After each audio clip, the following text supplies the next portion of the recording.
Welcome to Writers Talking, the podcast where we take writers and readers behind the scenes, sharing the stories within the stories. No scripts, no filters, and no holds barred as we talk about what really happens for writers as they write, edit, publish, and promote their work. Hi, I'm Anjanette Fennell, agent, editor, and writerly mentor who's worked with hundreds of writers to break through their creative challenges to uncover the stories they feel compelled to share. Now, let's get talking.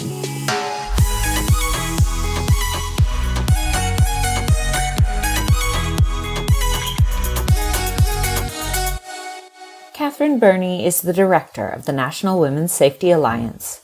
She is passionate about social, economic, and safety equity for women and children. She has a strong non-for-profit background, including working internationally with the Red Cross in the South Pacific and on the DV Alert program as part of the National Safety Plan. She has experience in strategic planning within the higher education and government consulting sectors.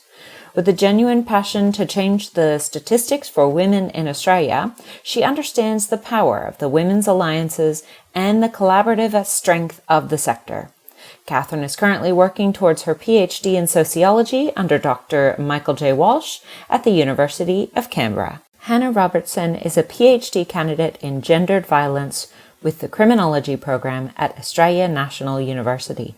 She was a research assistant for a project focusing on restorative justice for survivors of sexual assault, and her honors thesis was on dating app facilitated sexual assault. I'm really excited because it was somebody else's recommendation to talk about this topic or to have people like you who do academic writing as something we talk about. I think so often, unless you come from academia, in which case you do focus on the writing. A lot of people, when they think about writing, they don't necessarily count, and I'm using air quotes there, they don't count all of the other writing they do. They think about primarily novels and maybe secondarily nonfiction books. But the truth is, in academia, and I'll have each of you sort of expand on what you're doing and why you were invited here, but you are writing book-length work. So it does count. It definitely counts. Do either one of you want to start and just maybe tell me what got you to deciding to go this particular path and how somebody might be able to see what attracted you to this type of writing? I can kick off if you want, Hannah. Yeah, sounds good. Okay. So my background is in marketing. I worked for the Coca-Cola company, and I kind of had a bit of a road to Damascus experience, and I decided I wanted my life to be about more than what I was currently doing. So I quit my job and I moved to Vanuatu, where I worked with the Vanuatu Red Cross. I also got into gender development work and came back and worked in the not-for-profit space.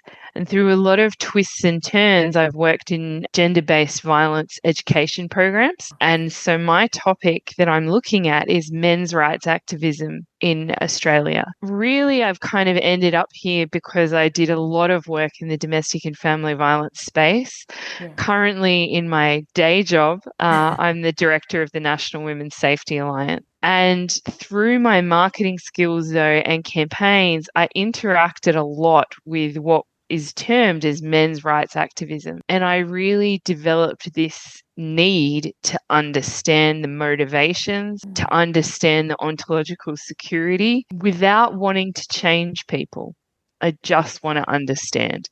And so that's what's led me to here. And it's a very different kind of writing than what I'm used to be honest. Well, certainly going from marketing. I think a lot of us who've been in the working world in any capacity, I have to say, even when I first started, anything above retail or hospitality, which I did start off with, had an aspect of copywriting. Yep. Right. Absolutely. So, and certainly in marketing, you just have to be quick like that. But academic writing, vastly different. I work more with people deconstructing what they learned about the writing process from academic writing than I do with the path you've taken, which is really, really interesting. So I'm learning the academic way to do it. You know, I come from, as you would know, I come from, if you can say it in 8 words, don't say it in 100. Say it as fast as you can, as succinctly as you can, with the meaning. One of the things that I'm thinking about as I'm on this academic journey in my PhD is that there's a lot of high level concepts that are incredibly important. I mean, you'll hear about Hannah's work soon. It's so relevant. It's so current and in pop culture. But I think academia also can mask the importance of the research. And one of the challenges, how do we take these really high level concepts? How do we take a concept like ontological security and make it accessible for other people to be involved in the discourse? And I think that for me as an academic is something I'm really focused on also. So how do you frame it? And then Hannah, I cannot wait to hear what you're jumping into, but it's really interesting because part of when I'm helping deconstruct, it's trying to find that space between, right? We don't want 8 words, although William Zinsser would say, yes, 100 down to 50, down to 25, down to, just keep narrowing it. We don't want 8 words because that's too pithy. Even Twitter, which I'm no longer on, expanded the number of characters you could use. And I think that a lot gets lost if you are siphoning off things that are actually important nuances. On the other hand, especially in school, before you get to the level you guys are at, which is PhD level, people use a lot of filler. We also don't want that space between, I guess, correct information and putting in those nuances, but making it accessible. Has it shifted? I mean, since Hannah, maybe what you're writing is different from when I was at uni too, because I'm not going to say how long it's been since I was at uni. I would say that definitely coming to the PhD project, I am really leaning into my identity as a young woman and bringing that to the table through my writing, but also just in the overall experience. I've had a very different pathway to ending up in a PhD program. I started out just doing an undergrad degree with an honours component, and my honours research was looking at people's perceptions of risk and safety when using location-based dating apps, because I saw that as an area of research that was quite new. There wasn't a lot happening in that space, and something that was really relevant to me, my age group, and my demographic that I thought I could provide a voice to the experience of people like myself. But I did get to the end of that project and I realized that there was a lot more still to be said. And that is what has inspired me to sort of transition that into this PhD program. But I think it's really interesting when you talk about the space between academic writing and writing for the general public in a way that is digestible. Because I think while something that I have come to learn throughout my university career is that simple is always better. And I guess that's in a similar vein to that discussion about if you can say it in 8 words, you shouldn't need to say it in 100. And I definitely fell victim to thinking that in order to get the best marks possible, I had to sound smart. But really, it was the actual content that I was putting forward and the crux of the arguments that I was making that was what was being evaluated. So I think after I've come to learn that, my writing has definitely become a lot more simplistic. And I think that's good because it makes it digestible to any number of audiences. And I think in line with that, it's also important to think that academic writing is very different, but a lot of the time, a lot of people's goal, which I'm sort of tossing up the idea with at the moment, is to produce a book at the end of your PhD. So I think it's important as you go through to understand that, yes, you are writing for your PhD panel who are going to be evaluating your thesis and deciding whether or not they're going to grant you doctoral status or not, but also for the wider public who you are hoping to engage with your research, especially because with my topic of interest, it's something that I want to put the results back into the hands of dating app users so that they can use what I have found in their everyday lives. So I think that's a really important point. I think it's funny because, and I love all of the head nodding, again, the downside to podcasts, or upside, depending on whether you've been able to wash your hair. But you're nodding your head a lot, Kath. And I think this is what we're having this discussion for, actually, because I'm getting all of these ahas. The issues that you're dealing with are the issues that anybody writing anything could be dealing with. And I will raise my hand and say, I am a proponent of keeping it simple based on your target market, right? Using that marketing, not dumbing it down. But when you were talking, Hannah, and I've got a kind of a follow-up question, it occurred to me, and I've got sons who are teenagers who have shared some of their work even for high school. And I recall those things of going, oh God, I have to write this many pages and filler words and things like that. Keeping it simple, but I recognize that the fear internally as a writer is often, I don't know enough. That's why we're using the filler words, because we think we don't know enough. The challenge is to recognize that simplicity means you actually have greater capacity for depth. And don't scare yourself that you don't have that ability to go there. That's what you're going to fill the pages with. Simple phrasing, not overly simple, right? Relevant to whatever your topic is. But also, what's the point of doing all the writing if it's not going to translate? Look, I guess I'm a bit pragmatic as well. And this was my follow-up question. Maybe each of you can answer because you're coming from different places. Are those panels that you know of, or maybe talking to peers and other things like that, are they open to this sort of new way, right? English, even as a language, the way that we use grammar has changed over the years. Are they open to this? I'm going to make it more accessible. My panel definitely is. It's something that we talk about regularly, catch ups with my supervisor and others who are my colleagues and peers, is that when you complete this project, you want it to do something, right? I mean, it's a contribution and you need that contribution to matter in people's everyday lives. And I think that for me, how do you make something real to someone? When we talk about, ontological safety from men's rights activists, right? What does that mean to someone? But if we say, Andrew Tate's released this misinformation on TikTok and it's really impacting people, vulnerable people who are open to these ideas because they're looking for answers. That means more to me than the kind of the formal language.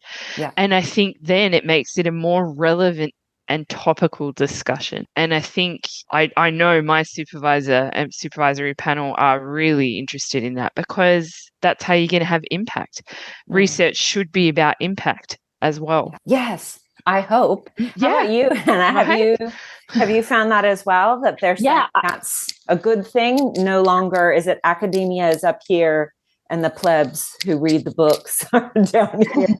Exactly. I would say that I am definitely experiencing similar things, Kath. And I would say that I suppose that's not to say that there aren't times throughout your PhD writing where you do need to be using a little bit more complex sentence structure or ideas. But a lot of that is because you are actually having to, I suppose, summarize the theories of others that you are going to be applying to your own work. And that's the kind of stuff that you can't really move on, which I think is broadly recognized. And my panel definitely is recognizing that. But then they love, and I've gotten a lot of positive feedback, luckily enough, about the way that I do simplify those ideas as I go through and start writing for the everyday individual. And I'm experiencing that within my panel, but I would also say that my university at large has a really increased emphasis these days on outreach and engagement. And there's, I suppose, in the past, a lot of the time, people would go out and they would spend 3 to 4 years, if not longer, writing an incredible PhD thesis only for it to sit on a shelf somewhere and collect dust. Yes. And I suppose that's the reality for a lot of people who have had academic careers. And there is a real emphasis from the administration at the moment to kind of think about what ways we can, what strategies we can implement to make the research outcomes more accessible. And I suppose one of the ways that I'm hoping to do that with at the end of my candidature is by holding a workshop with stakeholders who work in this area to share my research. And there will be written elements of that, but also just engagement and discussion about the findings and how they might be applicable in people's workplaces and things like that. So I think, yes, simplicity, but also on top of that, being able to adapt your writing and what you're delivering for different audiences at different times is a really important skill as well. Well, I was going to say, being able to balance that, you are going for a particular goal. You want to get that. You want to get that gold star, and that makes sense. But it's nice to see that it's not just you saying, I'm already thinking ahead about how I can make this accessible and usable for people in the community. I can't say one over the other. Both of your topic are incredibly important. I mean, but from a safety look, I watch and listen to true crime stuff. So Hannah, Yes, please. Please share this stuff. It's frightening. Not that we necessarily have control, but to be honest, even your topic, Kath, is not unrelated, because a lot of the crimes, and when we're talking about dating apps and things like that, are actually perpetrated by men. And then it's this sort of lower level. There's all sorts of stuff that I'm glad I don't peek too much at that side of the internet.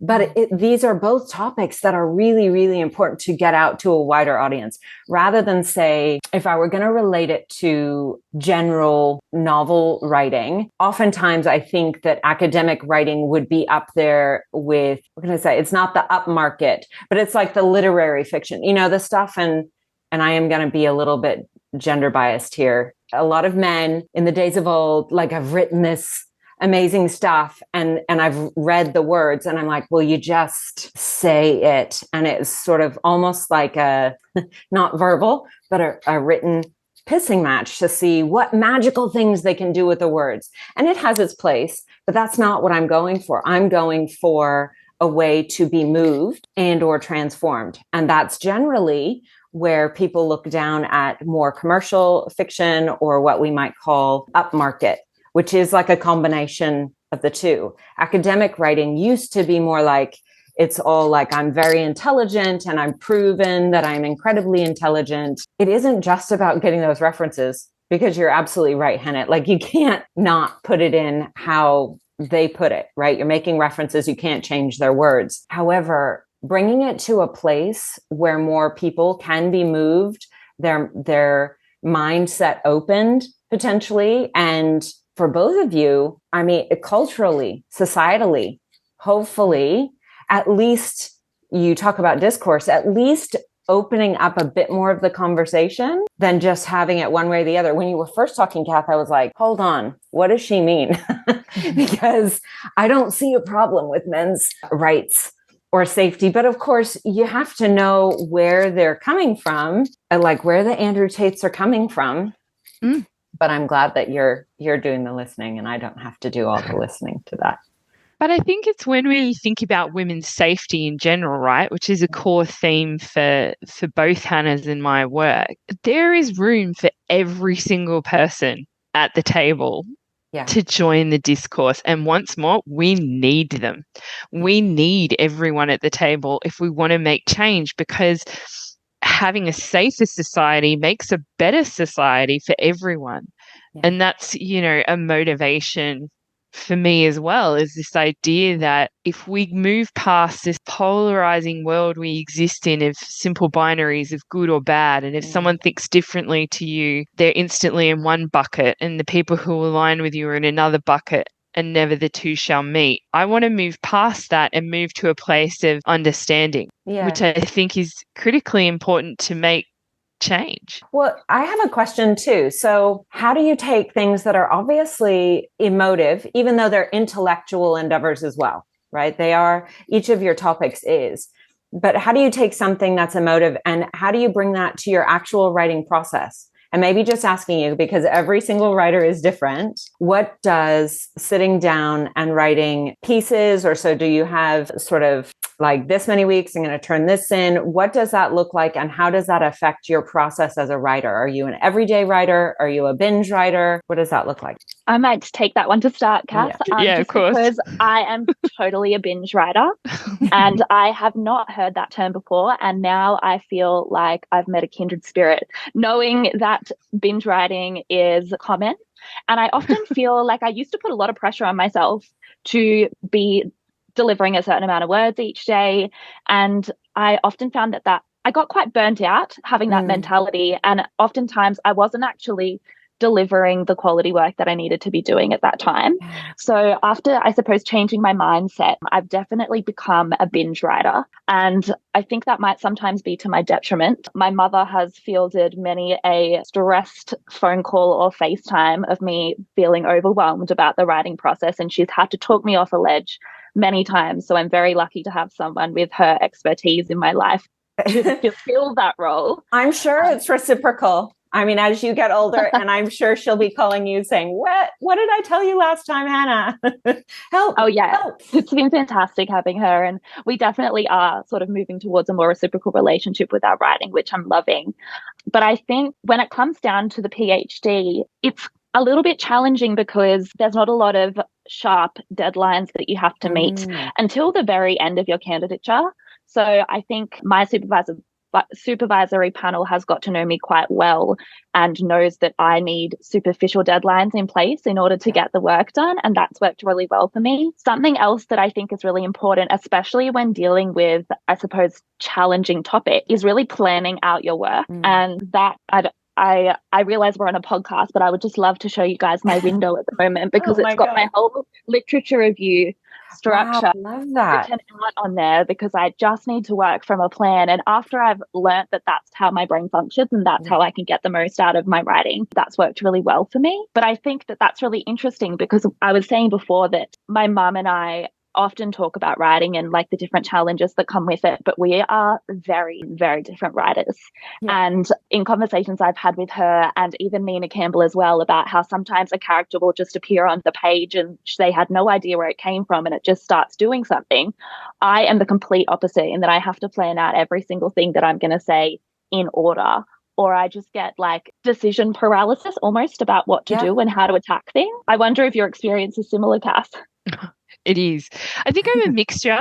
I'm trying to not just be a binge writer. I think that I am, but I also see validity for my own kind of mental framework of trying to plan it out a little bit more and have more structure in terms of the process. Yes, I'm actually in the middle of that right now. So this has been a very inspiring conversation because I do have a paper that's due and I've kind of been staring a little bit at a blank page. I messaged Hannah this morning and I said, oh goodness, writing about writing. I'm still looking at a blank page. This has actually been really helpful in the sense that that is how my brain works as well, Hannah. I need the plan on the page, otherwise I'm frozen. And that's okay. Maybe that answers too a little bit. So first I would say fiction writing, if you ever jump into it, may be slightly different. And you're right, there's a difference between your mom and Nina Campbell as well, although similarities. I think our main problem is when we compare ourselves to somebody else thinking that their way, if we see them as successful, is the better way. It's not. It's figuring out your way so you get the best from yourself. Trying to mitigate those times where you feel ultra stressed, knowing you will not get rid of them altogether.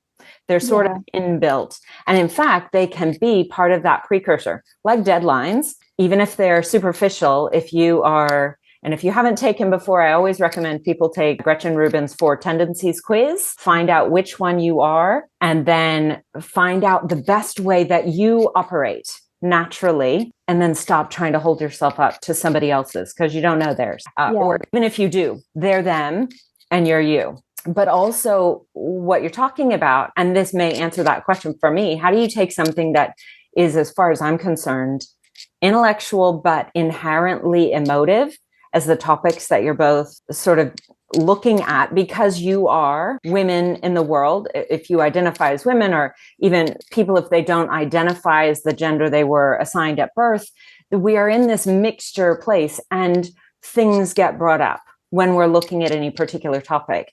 When you're looking at something as deep as what you are looking at for a PhD candidacy, you kind of do need to write it out. And that to me is a beautiful balm for anything that's coming up. Like there's so much I could say. It's very emotive. How do I not separate yourself, but recognize the difference between the emotive part or the part you want to change the world? And how do I structure it if I just give myself something to start with? So you're right, Kath, looking at a blank page, it can be very intimidating. And I was just talking about this literally yesterday. So I run a membership and a course, and I do a live round every now and again. So most of the people that are in there have gone through it before. And I don't get into this until week 4, but week 4's theme is just start writing. And it is just jump in. My advice there is if you've got notes, great. But if you haven't, just start writing rubbish. Even if you just retype the title or the vague idea and get yourself to break through that dam or that paralysis, because the expectation that any writer, whether they're writing fiction or non, has in coming to the page is giving themselves, like throwing down the gauntlet, like everything I write has to be good. Guess what? Academic writers also need editing, right? Every writer needs editing. In marketing, copy needs editing. Everything needs editing. But it's funny when we shift from one thing to another, we can give a lot of grace to others, but we tend not to give it to ourselves. So just getting back to that place where we go, okay, it's okay. I just need to get the engine started, kind of burn through the rubbish first until I can make my way to the gold. And plotting it, even if we're talking about plotting nonfiction, plotting it to give you that feeling of safety or structure. If you've recognized that that's how you do best, the beauty of it is you may find yourself going off that path, but at least you've given yourself the safety to know it's like a safety net below you. I may discover something, I may put two pieces together that I hadn't before. And in fact, I would argue that's kind of what you're here to do, right? That's why you're diving into these subjects, to learn something new, to put these new pieces together. That can only happen if you show up to the page, right? So as what you're saying for both of you is it's not like I just listened to an interview where that was her advice, and it's not wrong. It's just not right for everyone. Sit down at the page, sit down and write every day. It's a muscle. You don't want it to atrophy.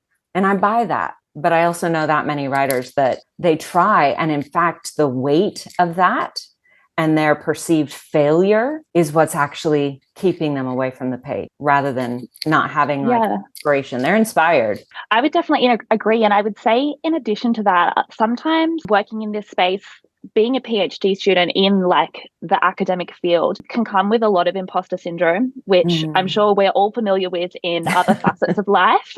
But it definitely is something that I have had to learn to grapple with throughout my academic career as it's starting. And it's something that I'm getting better at. And I often feel as though something that I've recently discovered is that whenever I get like a really positive feedback on something I've written, that will then be the inspiration and motivation I need to push on and continue working and start writing again.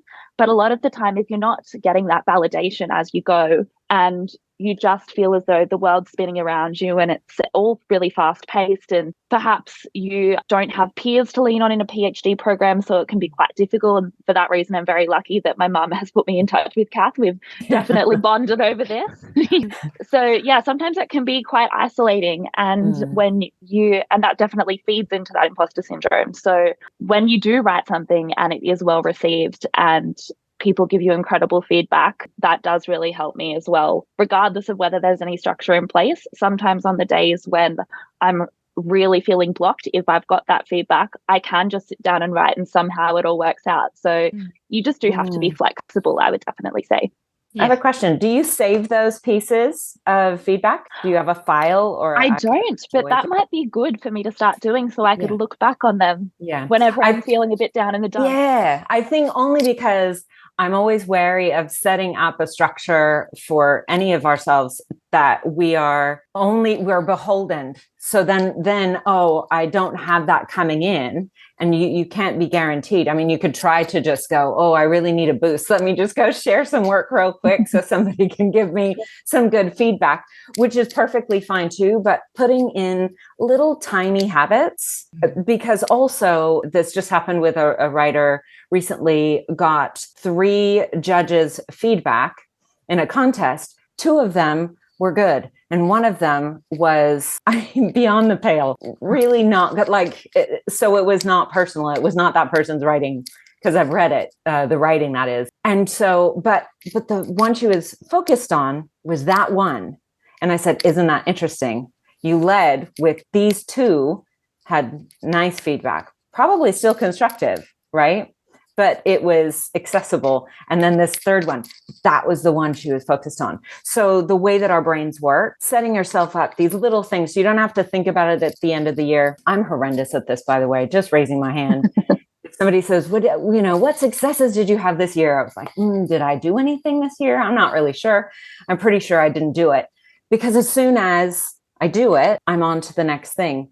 And I think that adds into that imposter syndrome you were talking about too, Hannah. So for anybody listening, write down those little compliments, keep them somewhere that you can access them easily. And again, when you need that boost. What about you, Kath? How are you finding that? I think that I'm on a real journey at the moment just to work out who I am as an academic. You know, it's a new hat for me. I've been in so many different roles that this is something new, and I'm finding my way and working out my path. And you mentioned in before, you know, this is highly emotive topic. And I want to be really clear too. I don't believe that when you're researching human behavior, you should be coming to it saying, I've got a neutral framework about this. I don't think that's right. And I don't think should the researchers separate themselves and their moral compass and their motivation to make them want to discover more. But it's a fine line of trying to be an advocate for your ideas to other people and just kind of listening and understanding and not desiring to change. And that for me is the fine line that I'm walking at the moment. It's a little bit like that confirmation bias too. So having that integrity of saying, I'm not just going to go for all of the things that already support what I believe. And like you've been saying, I'm really clear with, and I'm really impressed because again, I have not reached that level, but saying not that I don't buy everyone having a seat at the table, but actually being able to calm. And again, this is for me, very emotive, being able to keep down those emotions to truly hear. And this has been a struggle for me since uni, which is why I was getting into those sorts of conversations back as an undergrad, and I stopped because I'm really impressed too. I think both of you are impressive in the flexibility you've shown. You know, imposter syndrome is also tied to what we think or who we think we are within our peer group, and including our family and our friends and things like that. So being willing to be brave and continue to walk forward, even though we think, who am I to be here? Because I'm passionate about this, and letting that idea. So here's what's related also to fiction writing, but is totally relevant to nonfiction. Having an ultimate single story message. So I often call that the GPS coordinate, that thing you want somebody, whether they agree with you or not, that when they finish your book or your thesis, they think, know, feel this. And as long as you continue to have your eye on that and are willing to be brave enough to move forward, even though you think, oh, but I read such and such by this person and they're already going there, and not spinning yourself out too much, and just continuing on your path.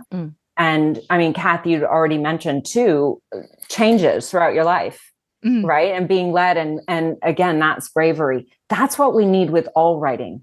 So I'm really heartened to hear that courageousness, even if we don't own it when we're writing it, and we're like, I'm not courageous, I'm just doing it. It is courageous. That's the main skill. Being willing to keep showing up. That's the courage to say the thing you want to say or share the thing you want to share. And you guys have the benefit of doing this research to hopefully unlock some of these things where Kath, and I would say it would even happen in your research as well, Hannah, because I think we're still, even though it's fairly new with online sites, and when we talk about GPS coordinates and how easily we've all slipped into this place where all sorts of things are known about us that we don't know. And we just go, la, la, la, la, la, never mind. But sort of, I think, opening up these places that are a little bit in shadow or dark because they're not always comfortable.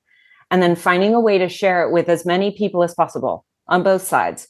Those who do buy into what your initial thesis is, and those who are like, nah, that's a real skill to be able to write in a way that is opening the door to people who buy in as well as people who don't necessarily. Do you think that's possible? And that's just an interesting question, that because of what you're exploring too, Kath, because we've got this divisiveness and this very black and white thing, and we can't fully separate ourselves. Anybody who says they're fully neutral, I don't buy it. And you shouldn't be when you're talking about the things that we're talking about and that we're looking at.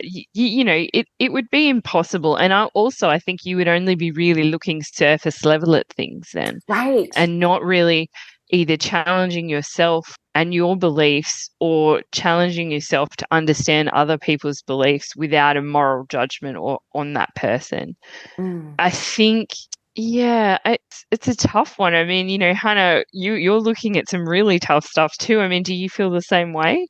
I think that something that I have come to know and learn through my research journey is that there's definitely no such thing as objectivity in social research. And that's something that's highly debated throughout academia and research that investigates human behavior in general. Some people believe that it is possible to be objective, but as we were saying before, like, I don't think that you can remove who you are from your research process and what you're investigating and what motivates you to investigate certain things and the way you go about it, the frameworks you use, the people you talk to, the voices that you elevate through your writing, right? Yeah. So I think on that, it's quite important to recognize what you bring to I suppose in this case, the academic writing process, because I think who you are is very important in underlying everything that you're doing.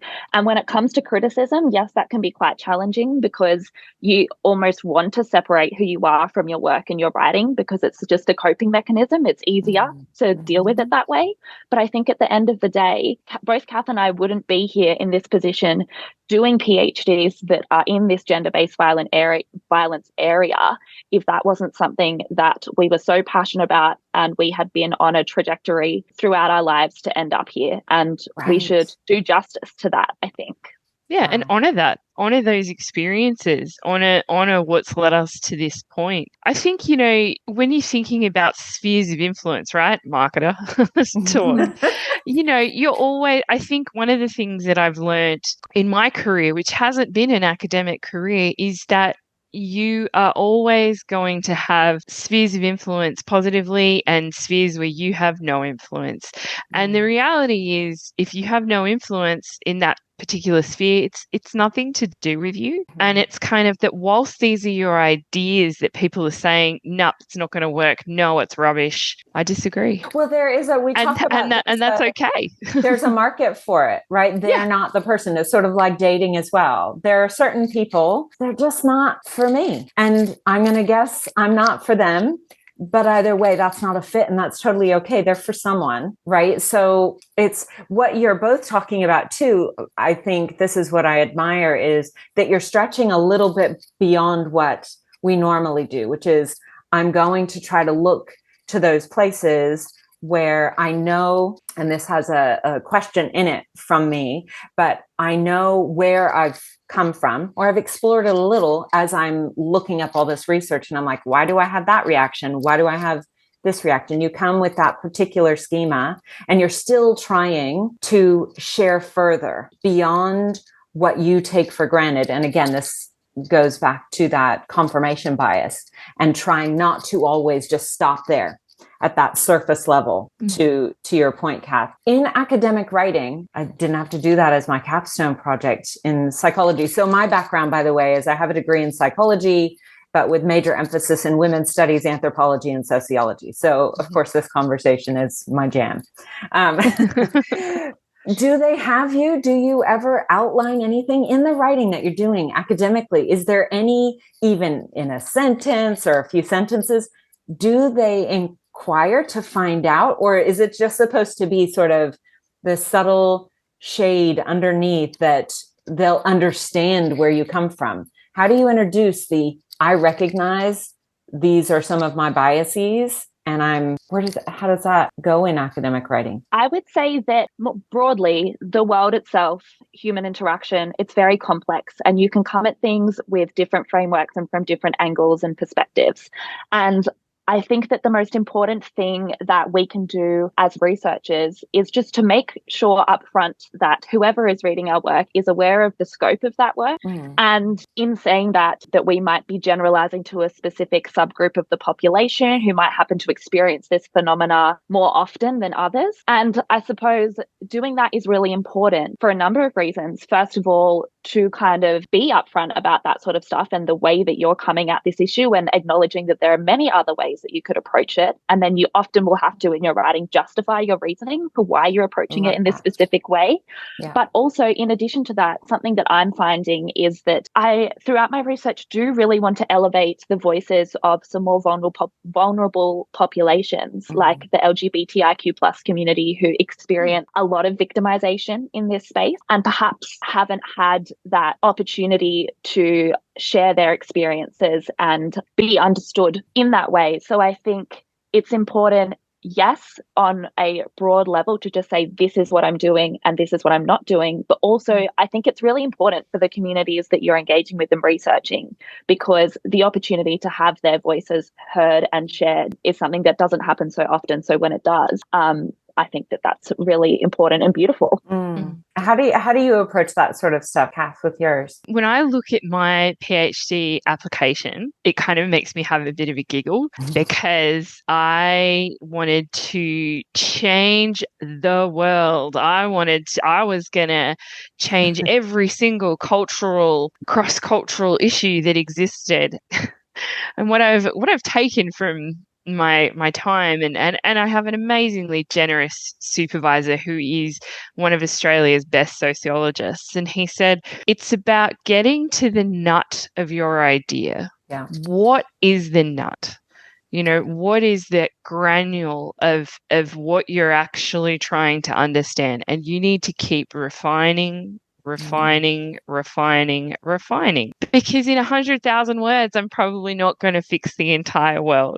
But what I might be able to do is offer a new window of understanding to people. And that's, and accepting that and going, that is enough and that's okay. And that's what I want to do. And, there'll be a pipeline of work. Hannah's had a pipeline of work from her honours. That's the goal. Right? Because this is not going to be the end of my journey. I'm not coming to this amazing realization where I'll present this paper and people will say to me, wow, thank goodness you're here. Hopefully they will. But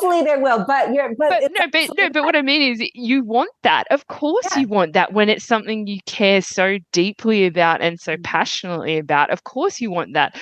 But it's how you then recognize what each success looks like and being really realistic in reframing what success looks like. And I think that some of my other colleagues who are in PhD programs have had the same thing. They mapped out new whole economic systems. Probably not going to happen in this paper. I love that. Well, because what you've said and then what your supervisor said reaffirms what I've shared, especially with nonfiction authors. So especially entrepreneurs who work within the health and wellness space often have that same goal. Like, I want to fix it all and everything is intertwined and I can't just say, do this. But that's why we say, what's the one thing? And I have this analogy. If you're trying to save someone, they're drowning. If you throw all of the potential lifesavers, they will probably drown for not knowing which one to choose, right? Whereas if you give them the one that they can go for, and then they can give all their energy to that, you have more of a chance of changing someone, even if it's a small shift. A small shift can be monumental, because what we're talking about is a ripple effect. Eventually, the goal will be to get to all of those other things that you were outlining in your application. Yeah. I think you've got to have the passion for it, but it's true for anything that you're writing. Recognize that it's okay and you will have a chance. I'm always optimistic. You will have a chance to get to that other thing or those other things. Start with this one. What's the one that feels most important? And then you'll get to do the other ones, right? It will come. It will come. You don't have to, this is one of my best friends is actually on my panel, and she's just a remarkable human being. And she said to me, you just need to think of this as your apprenticeship. You're learning and you're refining your ideas. You're learning a new way of systems thinking. It's, and you will continue. It's not going to finish here. This is why I say I'm on this journey about learning who I am as an academic. It's going to be continuing. for years. Right. And that's a good thing. I love it. Thank you both so much for coming on and having a chat. Like I prefaced before we even got started, I knew this would happen because it does. I could sit and chat and dive in further, and hopefully we can a little bit more. Certainly reach out, but I'm so appreciative of your time and sort of opening the door on academic writing. There are some things I was not expecting that have obviously shifted, which is actually a beautiful thing, but also maybe making it accessible to those who write other things and think, oh, I could never do that. Well, if you have the passion and you get that nut, you have that nut of that thing you want to change, it sounds like it's worth it. Go for it. Definitely. Absolutely. Wonderful. Thank you both so much for coming today. Thank you very much for having me. All right. Bye. Thank you. Bye.